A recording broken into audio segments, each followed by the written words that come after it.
Asya adalah mahasiswi yang ramah dan ceria. Ia bercita-cita menjadi influencer agar bisa dikenal banyak orang melalui media sosial. Meski ia masih bingung harus mulai dari mana. Kayaknya aku tuh pengen jadi influencer. Kayaknya seru, bisa dikenal banyak orang, dan aku bisa juga sharing kegiatan aku.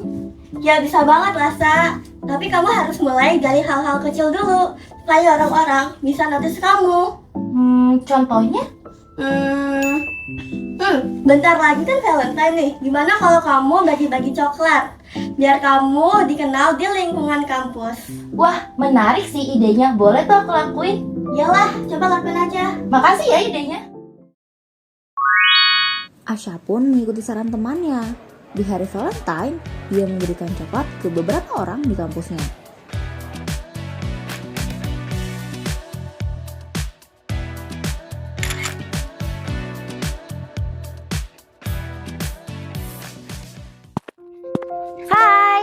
Hai, Iya kenapa ya? ini coklat buat kamu.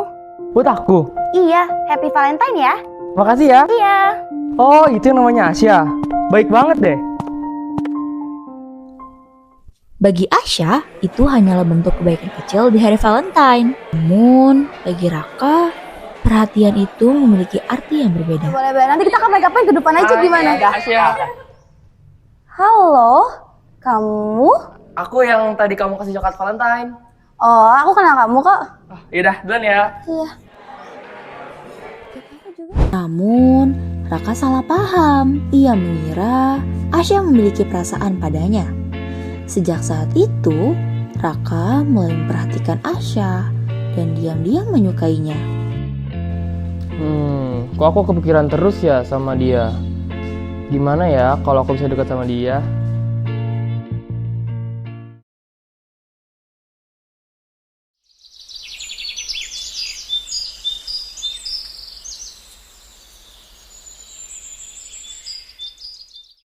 Asya mulai aktif membuat konten lifestyle di Instagram. Mulai dari kegiatan sehari-hari, tempat yang ia kunjungi, makanan favorit, hingga hal-hal tentang dirinya. Tanpa disadari, semakin banyak hal tentang kehidupan Asya yang ia bagikan di internet. Hai guys, jadi hari ini aku mau share kegiatanku. Stay tune ya. Semoga usahaku gak mengkhianati hasil deh.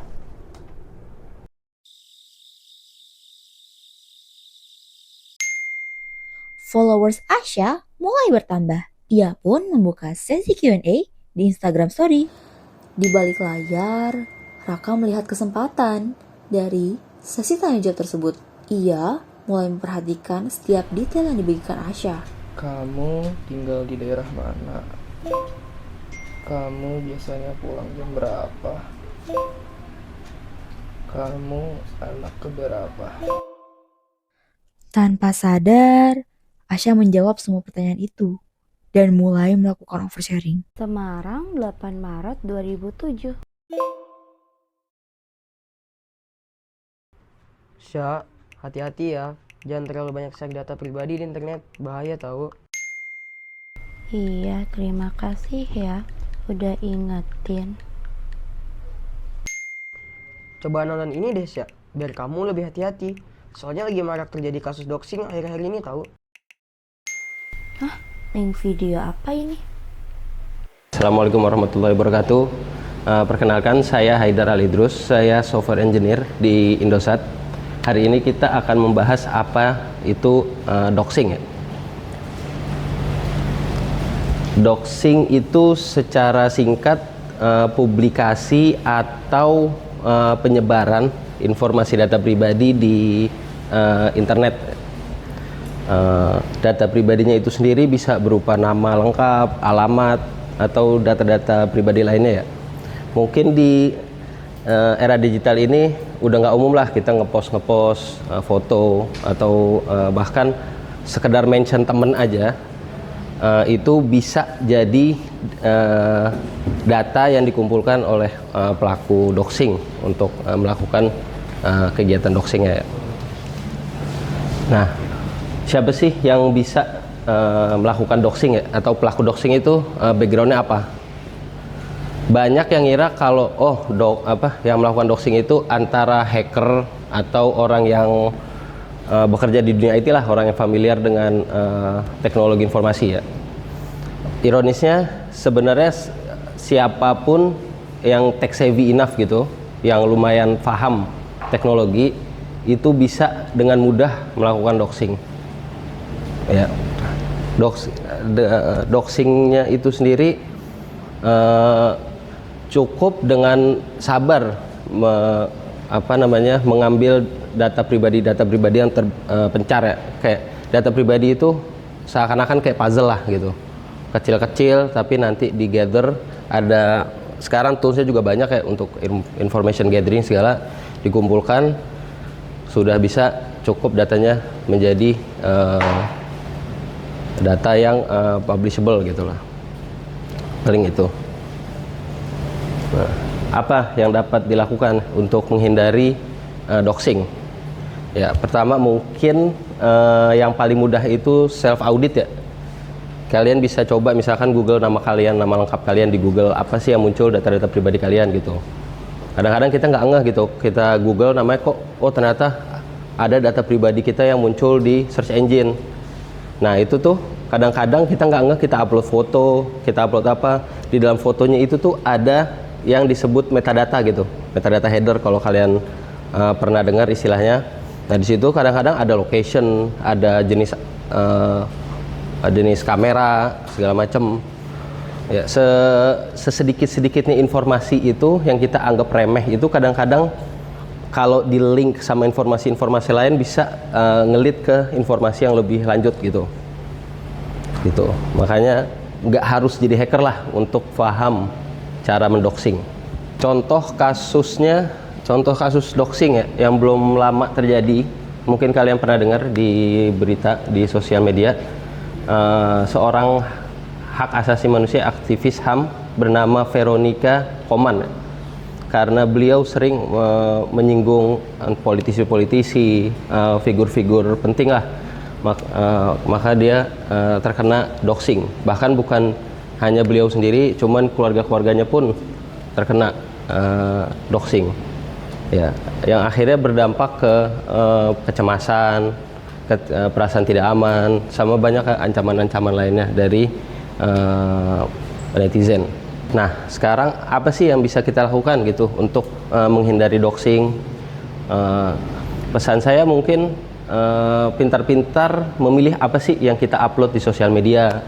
Perlu apa enggak kita berbagi informasi. Sebelum kita post, kita telaah dulu apakah informasi ini penting dan apakah informasi ini cukup privat gitu untuk dikonsumsi publik gitu. Sama mungkin bisa gunakan tanggal lahir yang berbeda di setiap akun atau menggunakan username yang berbeda untuk setiap akun. Itu juga mencegah kelingnya antara satu akun dengan akun yang lain.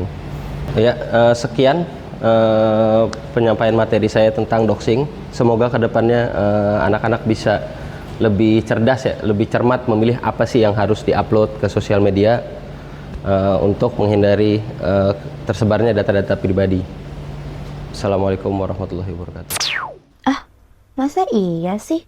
Tapi aku masih kurang percaya sih. Lagi pula itu tergantung pikiran masing-masing aja. Nggak semuanya orang kok sejahat itu.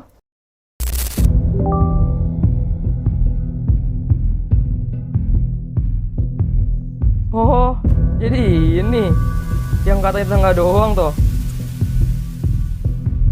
Tanpa disadari, Asya telah memperlihatkan lingkungan tempat tinggalnya secara jelas, serta memberi informasi mengenai tanggal lahirnya. Melihat Asya semakin dikenal banyak orang, Raka merasa cemburu. Perasaannya berubah menjadi obsesi yang berbahaya. Kalau aku jatuhin dia, terus aku yang nolongin dia, pasti dia bakal bergantung sama aku.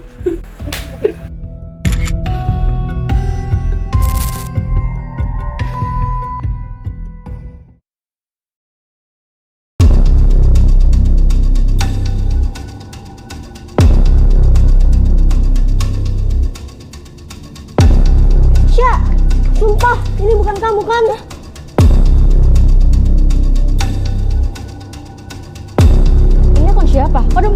bisa sih?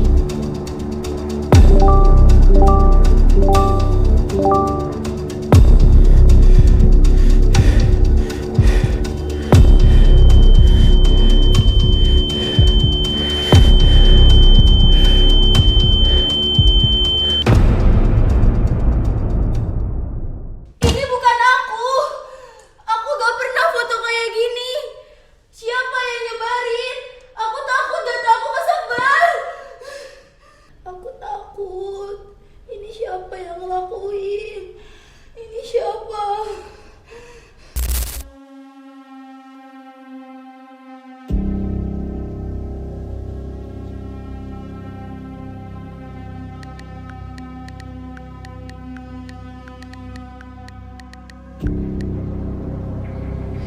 Aduh Syah, harusnya kamu lebih merhatiin aku dari awal. Tapi sebenarnya aku nggak pengen pakai cara ini buat jatuhin kamu Syah. Tapi tenang aja Syah, nanti aku bakal nolongin kamu kok. Asya yang merasa ketakutan dan tidak nyaman akhirnya memutuskan untuk melapor. Bersama temannya, ia pergi ke kantor polisi untuk meminta bantuan.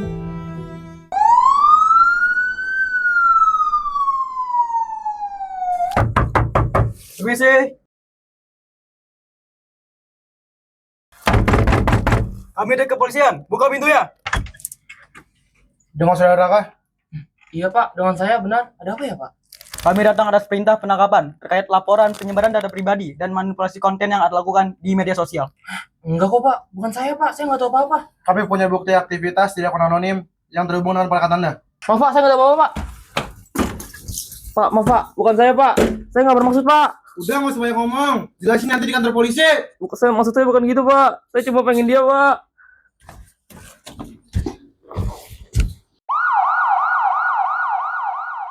Setelah kejadian itu, pelaku akhirnya tertangkap.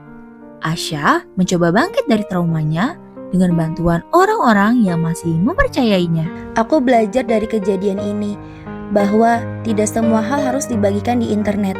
Karena sekali kita membagikan sesuatu, jejak digital itu akan selalu ada.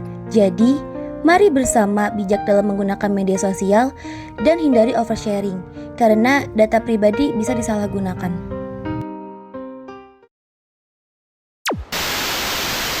Mulai sekarang datamu bukan cuma punyamu, tapi punya kita.